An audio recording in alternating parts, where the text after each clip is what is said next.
ধৰ্মৰ একজন সদস্য আপুনি আহি আমাৰ আশ্ৰমত যিখিনি কথা ক'লে এই কথাখিনি মানে সঁচা কৰি লেখত ল'বলগীয়া কথা আৰু আপোনালোকৰ যিটো ভাৱাভাৱ এইটো আমাৰ ধৰ্মৰ লগত সম্পূৰ্ণ মিল আছে। এতিয়া আমি এই আশ্ৰমখন এনেই তৈয়াৰ কৰা নাই, ইয়াতে যাতে একজন ভাল মানুহ ওলাব পাৰোঁ এই ধৰ্মৰ দ্বাৰাই, সেইটোৱেই আমাৰ কামনা। এতিয়া আমি ইয়াতে এনেই ভোজ ভাত খাই ৰং তামচা কৰি এনে অলপমান ভাগৱত পাঠ কৰি যি যাম সেইটো আমাৰ চিন্তা নহয়।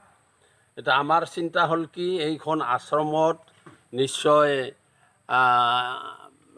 মানে একজন ভাল মানুহ ওলাব, সেই ভাল মানুহজনৰ দ্বাৰাই আমাৰ দেশৰ মানে বহুত কাম হ'ব, এনেকুৱা এটা মহৎ চিন্তা কৰিয়েই আজি এই আশ্ৰমখন পতা হৈছে।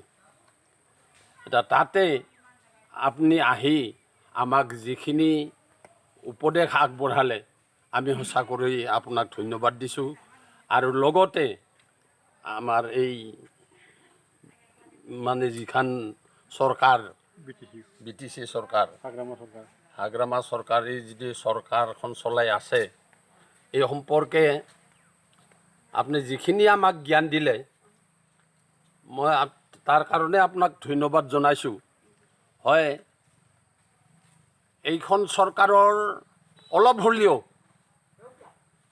অলপ সৰু ডাঙৰ মানে এই ভাৱটো আছে আৰু যিয়ে নহওক আপোনাৰ এই জ্ঞান ধৰ্মৰ দ্বাৰাই আপোনালোকৰ যিখিনি চিন্তা চৰ্চা এইখিনি যাতে মানে সুফল হয় তাৰ কাৰণে ভগৱানৰ ওচৰত প্ৰাৰ্থনা জনাই মই মোৰ বক্তব্য সামৰিছোঁ।